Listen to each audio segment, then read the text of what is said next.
നിങ്ങളെ സ്വത്ത് എന്ന് പറയാൻ നിങ്ങളേൽ എന്താ ഉള്ളത്? നിങ്ങളെ സ്വത്ത് എന്ന് പറയാൻ നിങ്ങൾ തിന്നതേ ഉള്ളൂ, അത് നിങ്ങളതാ. നിങ്ങൾ ഉടുത്തതേ ഉള്ളൂ, അത് നിങ്ങളതാ.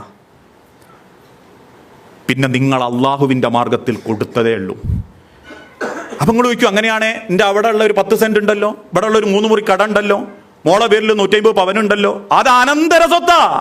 നിങ്ങൾ ഇപ്പൊ ഇവിടെ കിടന്ന് മരിച്ചുപോയാൽ അത് അനന്തര സ്വത്തായി മാറിക്കഴിഞ്ഞു. അത് നിങ്ങൾക്ക് കിട്ടൂല. ദുനിയാവിൽ കണ്ട് നീക്കി വെച്ചത് മക്കൾക്കാണെങ്കിലും മരിയക്കാണെങ്കിലും പേരിലാക്കി വെച്ചത് നിങ്ങൾക്ക് കിട്ടൂല. നിങ്ങൾക്ക് ശേഷം അതിനെ കഷണങ്ങളാക്കി മക്കൾ കൊണ്ടുപോകാൻ നിൽക്കും.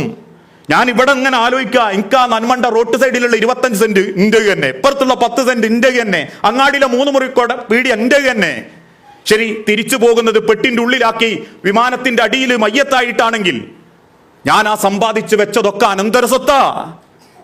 എന്റെ സ്വത്ത് എന്ന് പറയാൻ ഞാൻ തിന്നതേ ഉള്ളൂ, ഞാൻ ഉടുത്തതേ ഉള്ളൂ. പിന്നെ അള്ളാന്റെ മാർഗത്തിൽ എന്തെങ്കിലും കൊടുത്തിട്ടുണ്ടെങ്കിൽ അതും എൻ്റെ ഖബറിലേക്ക് പോരും.